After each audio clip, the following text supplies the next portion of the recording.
மக்கள் சேவை பதிப்பகம் வழங்கும்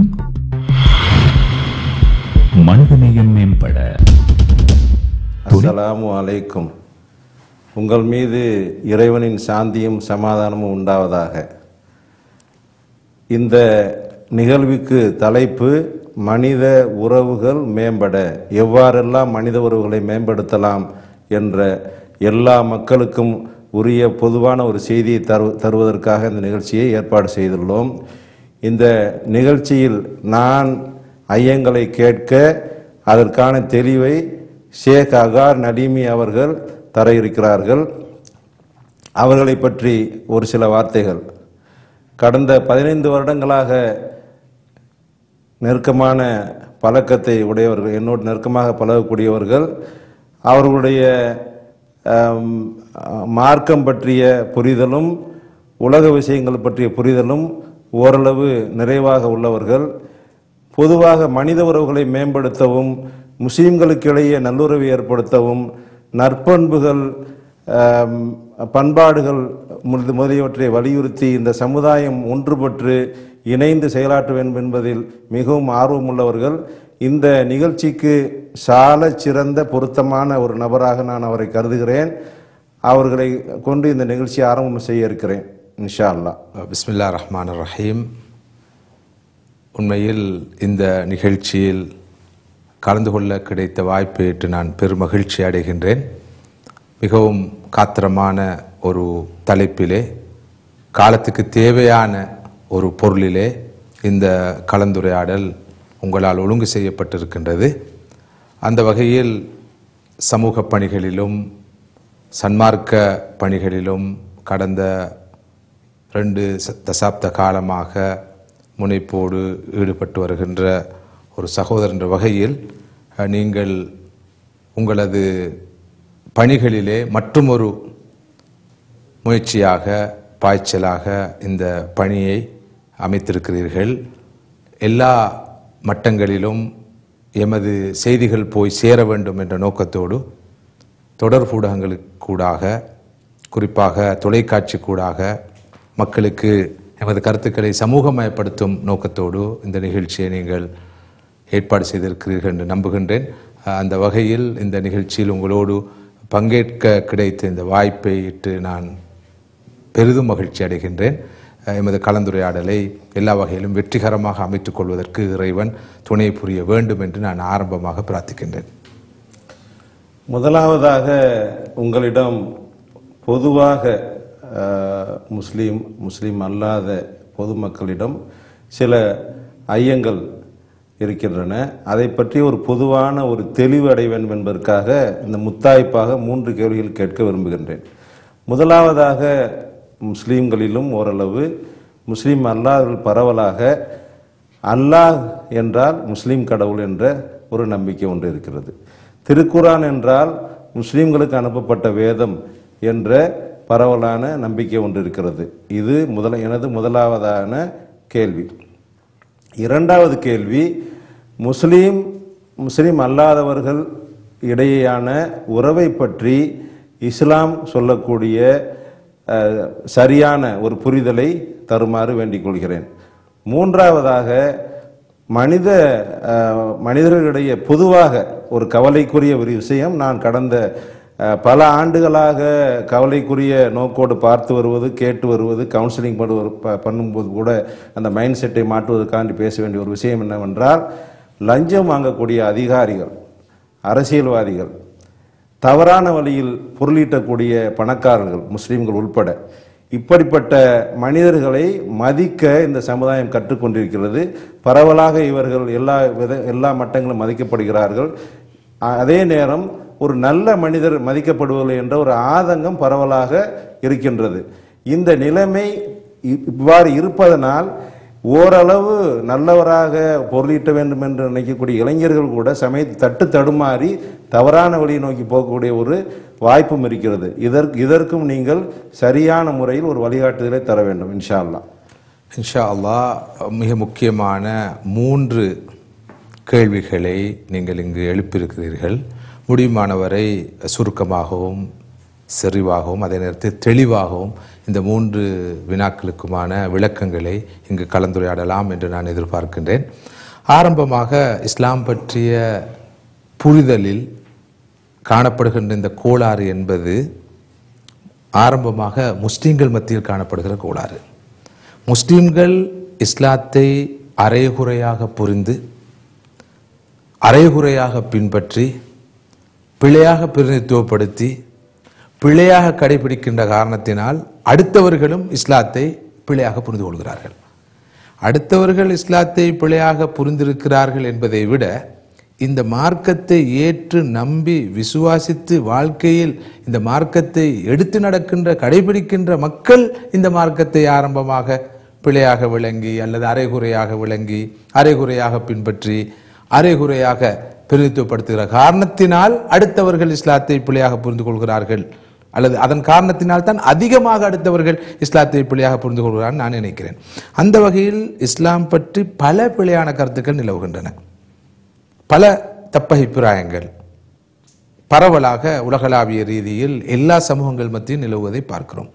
அப்படிப்பட்ட தப்பபிப்பிராயங்களில் ஒன்றுதான் அல்லாஹ் என்றால் முஸ்லிம்களின் இறைவன், குர்ஆன் என்பது முஸ்லிம்களுக்குரிய வேத நூல், இந்த முஹம்மத் நபி என்பவர் ஸல்லல்லாஹு அலைஹி வஸல்லம் முஸ்லிம்களுக்கு மாத்திரம் வந்த இறை தூதர் தீர்க்கதரிசி என்ற இந்த மனப்பதிவு. ஆனால் உண்மையில் இஸ்லாத்துடைய அடிப்படைக்கே இஸ்லாத்துடைய ஆத்துமாவுக்கே முரணான ஒரு பார்வை இது. இறைவன் தன்னை தன்னுடைய வேத நூலிலே அல் குர்ஆனிலே எப்படி அறிமுகப்படுத்துகிறான் என்பதனை இங்கு நான் மிகவும் எளிமையாக சொல்லலாம்னு நினைக்கிறேன். அல் குர்ஆனிலே இறுதி அத்தியாயம், கடைசி அத்தியாயம் அன்னாஸ், மனிதர்கள் என்ற தலைப்பை கொண்ட அத்தியாயம்.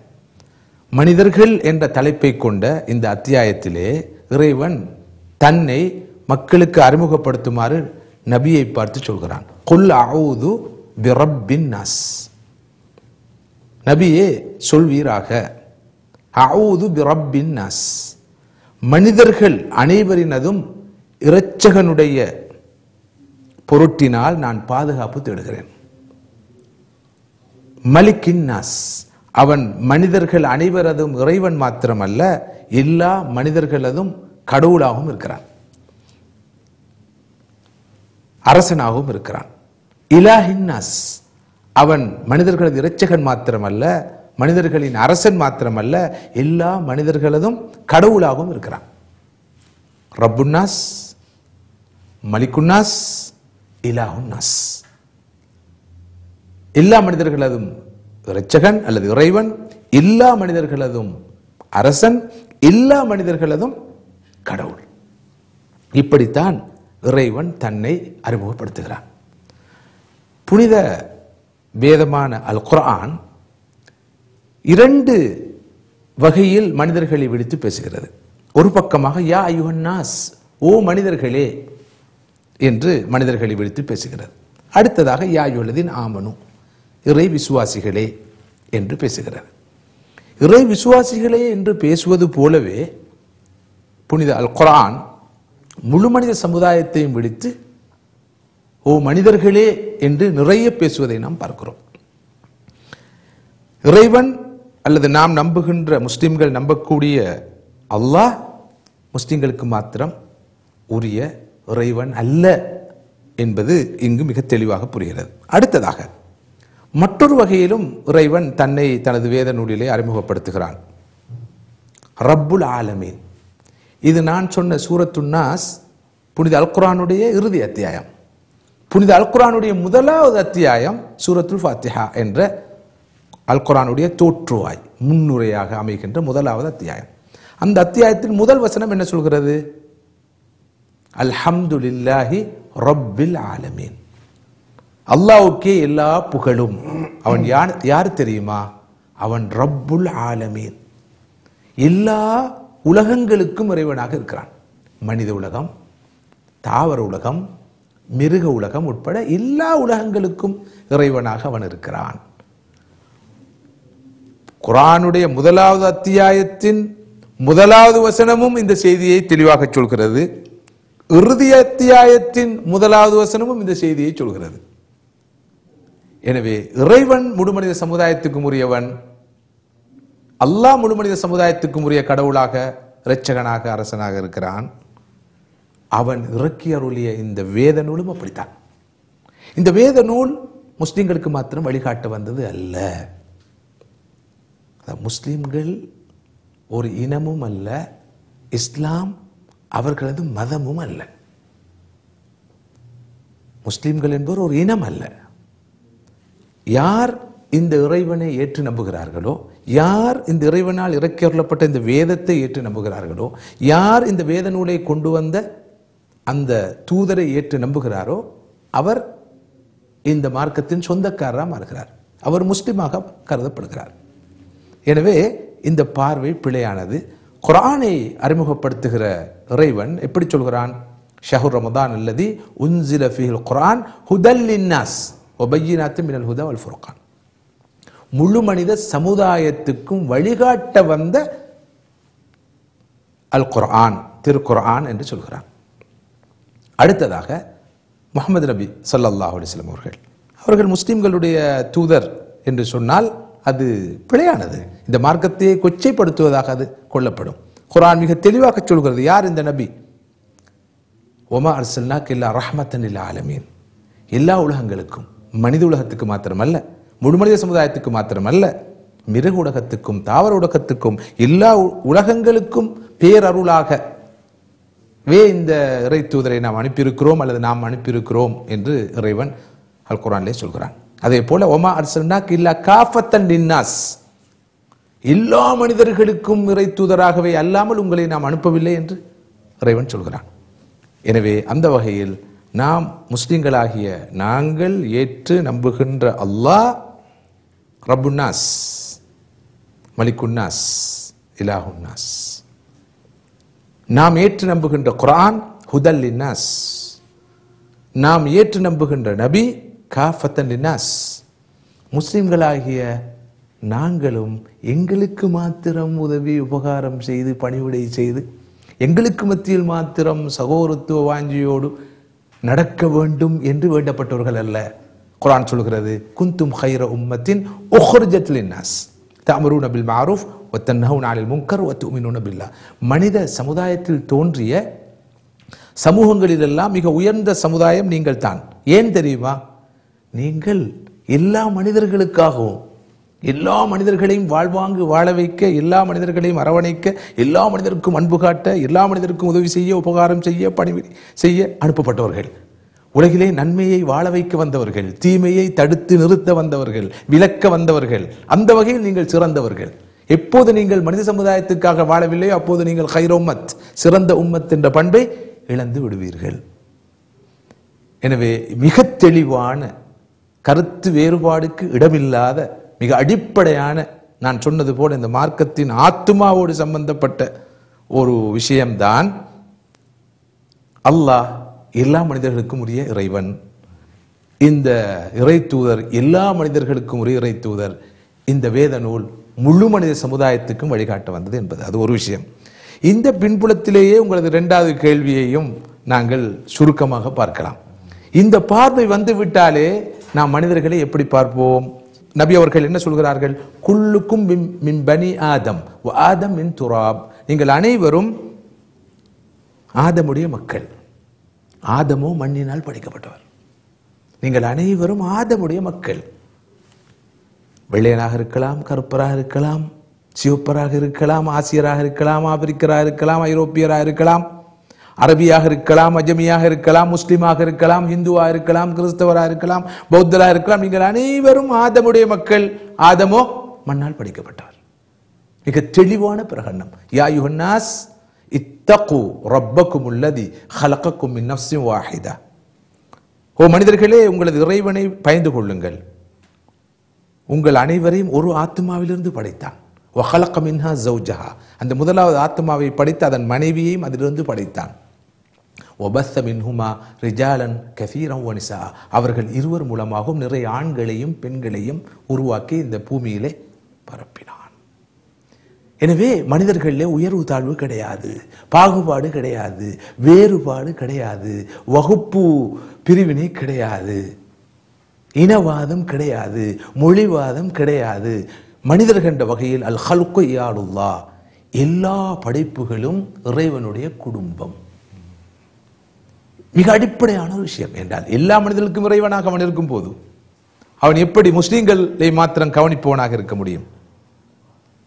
குர்ஆனிலே அர் ரஹ்மான் என்று அல்லாஹ்வுக்கு ஒரு திருநாமம் சொல்லப்பட்டிருக்கிறது. அவன் அளவற்ற அருளாளன்.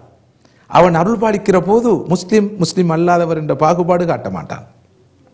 அவனுடைய படைப்புகளாகிய அனைவருக்கும் அருள் பாலிப்பான். அவனுடைய அருள் எல்லோருக்கும் போய் சேரும். எனவே அந்த வகையில் ஜப்பானில் வாழுகின்ற மக்கள் சுனாமியால் பாதிக்கப்பட்டார்கள் என்றால் இறை அடியார்கள், இறைவனது படைப்புகளை சேர்ந்தவர்கள் சுனாமியால் பாதிக்கப்பட்டார்கள். அவர்களுக்கு இறைவன் கருணை காட்டி அவர்களுக்கு ஏற்பட்டிருக்கிற கஷ்டத்திலிருந்து நஷ்டத்திலிருந்து அவர்களை காப்பாற்றி அருள் புரிய வேண்டும் என்பதுதான் ஒரு இறை விசுவாசியுடைய, ஒரு முஸ்லிமுடைய எதிர்பார்ப்பாக இருக்க வேண்டும் என்று சொல்கிற மார்க்கம் இஸ்லாம். இது பற்றி பேசுவதாக இருந்தால் இதுவே ஒரு தனியான தலைப்பாக அமையும். நிறைய பேசலாம். நபியுடைய வாழ்க்கையில் நாம் மிக தெளிவாக பார்க்கிறோம் எப்படி நபி ஸல்லல்லாஹு அலைஹி வஸல்லம் அவர்கள் தன்னுடைய வாழ்க்கையிலே முஸ்லிம் அல்லாதவர்களை அனுசரித்தார்கள், அரவணைத்தார்கள், அவருக்கு அன்பு காட்டினார்கள் என்பதற்கு எத்தனையோ உதாரணங்களை சொல்லலாம். நபி அவர்கள் சொன்னார்கள், யார் நமது சமூகத்தில் வாழுகிற முஸ்லிம் அல்லாதவருக்கு நோவினை செய்கிறாரோ அவர் எனக்கு நோவினை செய்தவராவார். மன் ஆதா திம்மியன் ஃபகத் ஆதானி. எங்களோடு சண்டை பிடிக்காமல் பிரச்சனைப்படுத்தாமல் சேர்ந்து கூடி வாழுகிற முஸ்லிம் அல்லாதவருக்கு நோவினை செய்பவர் எனக்கு நோவினை செய்தவர் ஆவார். யார் முஸ்லிம் அல்லாதவருக்கு நோவினை செய்கிறாரோ, தொந்தரவு செய்கிறாரோ, நான் மறுமையில் அவருக்கு எதிராக வாதாடுவேன். அவருக்கு எதிராக நான் வாதாடுவேன் என்று சொன்னார்கள் நபி ஸல்லல்லாஹு அலைஹி வஸல்லம் அவர்கள். எந்த அளவு தூரம் முஸ்லிம் அல்லாதவர் மதிக்கப்பட்டார், அவருடைய உரிமைகள் மதிக்கப்பட வேண்டும் என்பதை இந்த மார்க்கம் உத்தரவாதப்படுத்துகிறது என்பதை பார்க்கிறோம். எனவேதான் இஸ்லாமிய வரலாற்றிலே முஸ்லிம் ஆட்சி நிலவிய காலத்திலே முஸ்லிம் அல்லாதவர்கள் துன்புறுத்தப்படவில்லை. அவர்கள் சந்தோஷமாக வாழ்ந்தார்கள், மனநிறைவோடு வாழ்ந்தார்கள், எல்லா உரிமைகளையும் பெற்று வாழ்ந்தார்கள் என்பது மிக தெளிவான வரலாறு. இது பற்றி நாம் விரிவாக கலந்துரையாட விரும்பினால் நீங்கள் மேலும் கேள்விகளை கேட்கலாம், சொல்ல முடியும் நினைக்கிறேன். மூன்றாவது விஷயத்தையும் கலந்துரையாடுவோம். மூன்றாவது விஷயம்தான் கவலைக்குரிய ஒரு நிலை. மனித சமூகத்திலே பொதுவாக அரசியல் அதிகாரத்தை கையில் வைத்துக் கொண்டிருப்பவர்கள் மதிக்கப்படுவது போல, செல்வந்தர்கள் மதிக்கப்படுவது போல, அதிகாரிகள் மதிக்கப்படுவது போல, அவர்கள் தப்பு செய்தாலும் தவறு செய்தாலும் குற்றம் செய்தாலும் மோசடி செய்தாலும் ஏமாற்று பேர்வடிகளாக இருந்தாலும் அநியாயம் அராஜகத்தில் ஈடுபடுவர்களாக இருந்தாலும் அவர்கள் மதிக்கப்படுவது போல நல்ல மனிதர்கள் மதிக்கப்படுவதில்லை, அவருக்கு வரவேற்பில்லை. இதன் காரணத்தினால் நல்ல மனிதர்கள் ரொம்ப நொந்து போயிருக்கிறார்கள் என்பது மாத்திரமல்ல, நல்ல மனிதர்களாக வாழ்வதற்கு ஒரு தூண்டுதல் இல்லாத நிலை உருவாகியிருக்கிறது. இதற்கு என்ன காரணம்? அடிப்படையில் மனிதர்களிடம் காணப்படுகின்ற பிழையான அளவுகோல்கள். முதலாவது, மனிதர்கள் காசை பணத்தை பூஜிப்பவர்களாக இருக்கிறார்கள். இரண்டாவதாக, மனிதர்கள் பட்டம் பதவியை வணங்கி வழிபடுவர்களாக இருக்கிறார்கள்.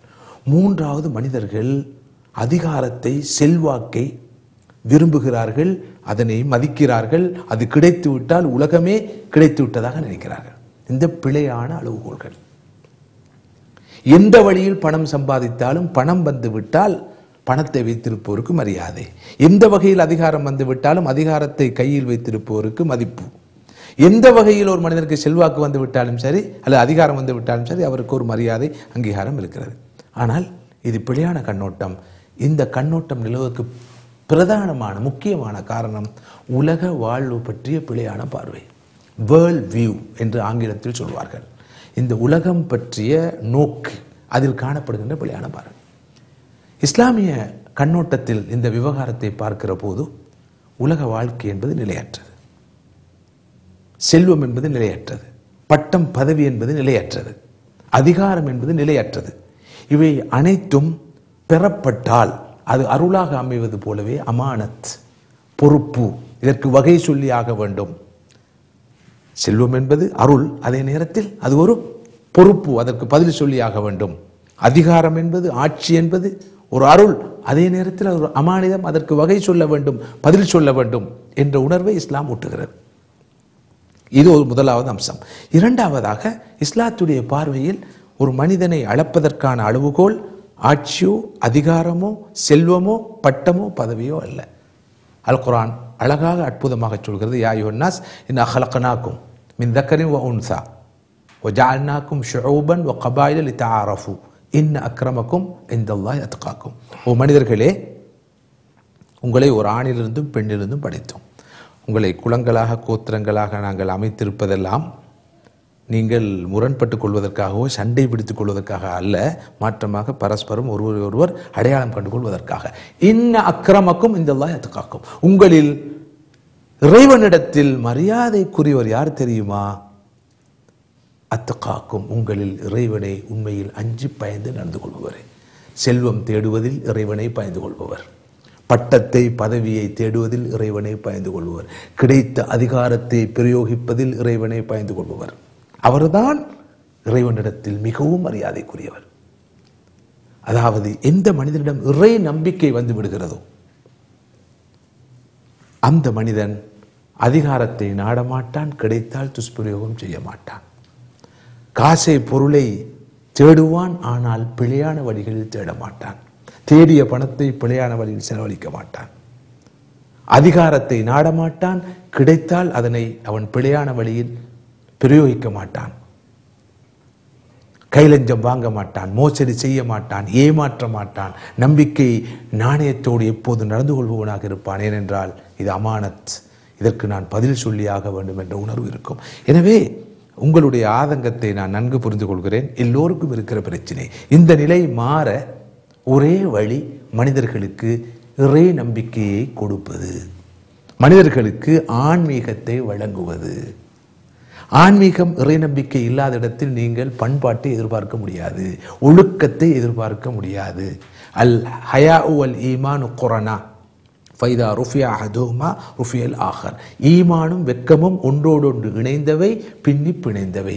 ஒன்றில்லாத இடத்தில் அடுத்தது இருக்காது. பாருங்கள், பெரிய அதிகாரியா இருப்பார், ஆனா கையில 5000 ரூபாய் காசை நீட்டினா வெட்கம் இல்லாம வாங்கி போட்டுக்கொள்வார். காசிக்கு விலை போவராக இருக்கிறார். ஏனென்றால் இறை நம்பிக்கை இல்லாத இடத்தில் வெட்கம் இருக்காது, கூச்சம் இருக்காது, தன்மான உணர்வு கூட மிக குறைவாகத்தான் இருக்கும். இறை நம்பிக்கை என்பது எல்லா பிரச்சனைக்கும் தீர்வா அமையும். இன்றைய உலகுடைய அடிப்படையான பிரச்சனை அதுதான். இந்த உலகத்துக்கு ஒரு கண் தான், லௌகிக கண் மாத்திரம், உலக கண் மாத்திரம், புறக்கண் மாத்திரம். இதற்கு அகக்கண் கிடையாது, ஆன்மீக கண் கிடையாது, மறுமை கண் கிடையாது. அது உருவாக்கப்படுகிற போதுதான் உலகிலே நாம் எல்லா மட்டங்களிலும் காண்கின்ற இந்த அநீதிகளை ஒழிக்கலாம், இந்த சீர்கேடுகளை ஒழிக்கலாம். இது 1ஆம் உலகம், 2ஆம் உலகம், 3ஆம் உலகம் என்ற பாகுபாடு இல்லை. 3ஆம் உலகத்தில் வாழ்பவர்கள் கொஞ்சம் கொச்சையாக பச்சையாக தவறுகள் செய்வார்கள். 1ஆம் உலக நாடுகளில் வாழ்பவர்கள் நாகரிகமாக பண்பாடாக அந்த தவறை செய்வார்கள். சில போது அதைவிட பெரிய அளவில் செய்வார்கள். எனவே பிரச்சினை ஒரே வகையில் தான் முழு உலகிலும் இருக்கிறது. இதற்கு ஒரே தீர்வு ஒரு ஆன்மீக புரட்சி, ஒரு ஆன்மீக ரீதியான எழுச்சி, ஒரு ஆன்மீக ரீதியான மறுமலர்ச்சி. இஸ்லாம் இதைத்தான் வலியுறுத்துகிறது. ஈமான் என்ற இறை நம்பிக்கை கூடாக, மறுமை நம்பிக்கை கூடாக, மரணத்துக்கு பின்பு இருக்கிற வாழ்க்கை பற்றிய நம்பிக்கை கூடாகத்தான் மனித சமுதாயத்தை சீர் செய்யலாம் என்ற கருத்தை சொல்கிறது என்று சுருக்கமாக சொல்ல முடியும். உங்கள் பதிலிலிருந்து ஒரு முக்கியமான செய்தி எனக்கு கிடைத்திருக்கிறது. சில பகுதிகளில் ஒரு மொழி பேசக்கூடியவர்கள் மொழிக்கு ஒரு கடவுளை வைத்திருக்கிறார்கள். சில நாடுகளில் நாடுகளை பூஜிக்கிற அளவிற்கு கடவுளை வைத்திருக்கிறார்கள். சில பகுதிகள் குறிப்பிட்ட இனத்தவருக்கு என்று ஒரு கடவுளை வைத்திருக்கிறார்கள். நீங்கள் சொன்ன பதிலிருந்து ஒரு உண்மை தெரிகிறது. இந்த அகில உலகத்திலும் எந்தெந்த பகுதிகளெல்லாம் இறைவன் என்று எந்தெந்த மொழியில் சொல்கிறாங்களோ அந்த அனைத்து மொழியில் சொல்லக்கூடிய இறைவனும் தான் அல்லாஹ் என்று அரபியில் சொல்லப்படுகிறது என்பதாக நான் விளங்கி கொண்டேன். ஒன்று. இரண்டாவதாக, இந்த லஞ்சம் வாங்கக்கூடியவர் மதிக்கப்படுகிறார் என்ற அதன் தொடர்பாக நான் ஒரு செய்தியை பகிர்ந்து கொள்ள விரும்புகிறேன். கலீஃபா ஹாரூன் ரஷீத் அவர்கள் பதவியேற்றதும் கண்ணீர் விட்டு அழுததாக நான் அந்த வரலாற்றை படித்திருக்கிறேன். ஏனென்றால் என் பகுதியில் வாழக்கூடிய ஒவ்வொரு மனிதனும் மறுமையில் வந்து கம்ப்ளைண்ட் பண்ணும்போது நான் அவருக்கு பதில் சொல்லி ஆக வேண்டும், அவ்வளவு பாரதூரமான பொறுப்பு என்று அழுததாக நான் வரலாற்றில் படித்தேன். ஆக இத்தகைய முரண்பாடுகளையும் நாம் இந்த உலகத்தில் பார்க்குறோம் இல்லையா? ஆக அத்தகைய கலீஃபா ஹாரூன் ரஷீத் அவர்களை புகழ்ற தலைவர்கள் முஸ்லீம்கள் உருவாகினால் அந்த மாற்றம் வரும் என்றும் நான் நினைக்கிறேன். சரிதானா? அது நான் கண்டிப்பாக அபூபக்கர் ரலியல்லாஹு அன்ஹு அவர்கள் இஸ்லாமிய சாம்ராஜ்யத்தின் முதலாவது ஜனாதிபதியாக நபி ஸல்லல்லாஹு அலைஹி வஸல்லம் பிறகு வந்தவர். அவர் தன்னுடைய பதவியேற்பு வைபவத்திலே என்ன சொன்னார்? எனது குறைகளை குற்றங்களை கண்டால் மக்களே உடனுக்குடன் சொல்லி என்னை திருத்த வேண்டும். லா கைர ஃபீக்கும் இல்லம் தக்கூலூஹா வலா கைர ஃபீனா இல்லம் நக்பல்ஹா. நீங்கள் எங்களது குறைகளை கண்டு சுட்டி காட்டாத போது உங்களிலே எந்த நன்மையும் இல்லை. நீங்கள் குறைகளை சுட்டிக்காட்டுகிற போது நாம் ஏற்றுக்கொள்ளவில்லை என்றால் எங்களில் எந்த கைரும் நன்மையும் கிடையாது. எனவே தயவு செய்து என்னை திருத்துங்கள், என்னை வழிப்படுத்துங்கள் என்று அவர்கள் சொன்னார்கள். உமர் இப்னு கத்தாப் ரலியல்லாஹு அன்ஹு அவர்கள் இஸ்லாமிய சாம்ராஜ்யத்தின் 2வது ஹலீஃபாவாக ஆட்சியாளராக கொள்ளப்படுபவர். ஒரு சந்தர்ப்பத்தில் அவர்கள் பிரசங்கம் செய்து கொண்டிருக்கிறார்கள். பிரசங்கத்தின் போது பெண்கள் அதிகமாக மகர் கேட்டு ஆண்களை தொந்தரவுப்படுத்துகிறார்கள், தொல்லைப்படுத்துகிறார்கள். எனவே மகர் கேட்கிற தொகையை குறைத்து கொள்ளுங்கள். மணக்கொடை, அதாவது பெண்ணுக்கு ஆண் தரப்பிலிருந்து வழங்கப்படுகின்ற அந்த தொகை கொஞ்சம் அதிகமாக இருக்கிறது, அதனை குறைத்து கொள்ளுங்கள் என்று சொன்னபோது அங்கே ஒரு பெண் எழுந்து நின்று ஆட்சியாளரை விழித்து, இறைவன் எங்களுக்கு தந்த உரிமையை பறிப்பதற்கு குறைப்பதற்கு உங்களுக்கு என்ன அதிகாரம் இருக்கிறது என்று கேட்டபோது தான் சொன்ன அந்த கருத்தை நிறுவுவதற்காக குர்ஆனில் இருந்து ஒரு வசனத்தை ஓதி காண்பித்த போது உமர் என்ற அந்த இஸ்லாமிய ஆட்சியாளர் அந்த பெண்ணுக்கு முன்னால் சரணடைகிறார். அஹ்தா உமர் அஸாபத் இம்ரா, உமர் தவறு செய்து விட்டார், ஒரு பெண் சரியாக சொல்லிவிட்டார் என்று சொல்லி உடனடியாக தனது நிலைப்பாட்டை மாற்றிக்கொள்கிறார்கள். இதுதான் இஸ்லாம் உருவாக்கிய மாமனிதர்கள். நீதி, நேர்மை, நம்பிக்கை, நாணயம், பொறுப்புணர்ச்சி, வகை சொல்ல வேண்டும் என்ற உணர்வு, இப்படிப்பட்டவர்களைத்தான் இந்த மார்க்கம் வரலாற்றிலே உருவாக்கியது. இப்போதும் உருவாக்க வேண்டும், இனியும் உருவாக்க வேண்டும். எனவே அந்த வகையில் இன்றைய உலகத்தை உயிர்ப்பதற்கு, இந்த இழிநிலையிலிருந்து அவல நிலையிலிருந்து காப்பாற்றுவதற்கு வல்ல ஒரு மார்க்கமாக, வாழ்க்கை முறையாக இஸ்லாம் இருக்கிறது என்ற செய்தியை நாம் இங்கே வலியுறுத்தாமல் இருக்க முடியாது என்று நினைக்கிறேன். இந்தியாவின் தந்தை என்று அழைக்கப்படக்கூடிய மகாத்மா காந்தி அவர்கள் கூட தனது வாழ்க்கை சரித்திரத்தில் பதிவு செய்ததாக ஒரு நிகழ்வு வருகிறது. இந்த நாட்டில், இந்தியாவில் உமருடைய ஆட்சி வர வேண்டும் என்பதாக நீங்கள் சொன்ன அந்த செய்திகளுக்கு மிக பொருத்தமாகவே இந்த செய்தி அமைந்திருக்கிறது. இன்றைய நிகழ்ச்சியின் மூலம் நானும் தெளிவு பெற்றேன். என்னிடம் அடிக்கடி, நான் முஸ்லீம் அல்லாத நண்பர்கள் அடிக்கடி இந்த விஷயத்தை கேட்பார்கள், அல்லாஹ் என்பது முஸ்லீம் கடவுளா என்று. இந்த நிகழ்ச்சியை பார்த்து கொண்டிருக்கக்கூடிய அனைத்து முஸ்லீம் அல்லாஹ் சகோதரர்களுக்கும் ஒரு முழுமையான தெளிவு ஏற்பட்டிருக்கும் என்று நம்புகிறேன். இன்ஷா அல்லாஹ். அஸ்ஸலாமு அலைக்கும் வரஹ்மத்துல்லாஹி வபரகாத்துஹு.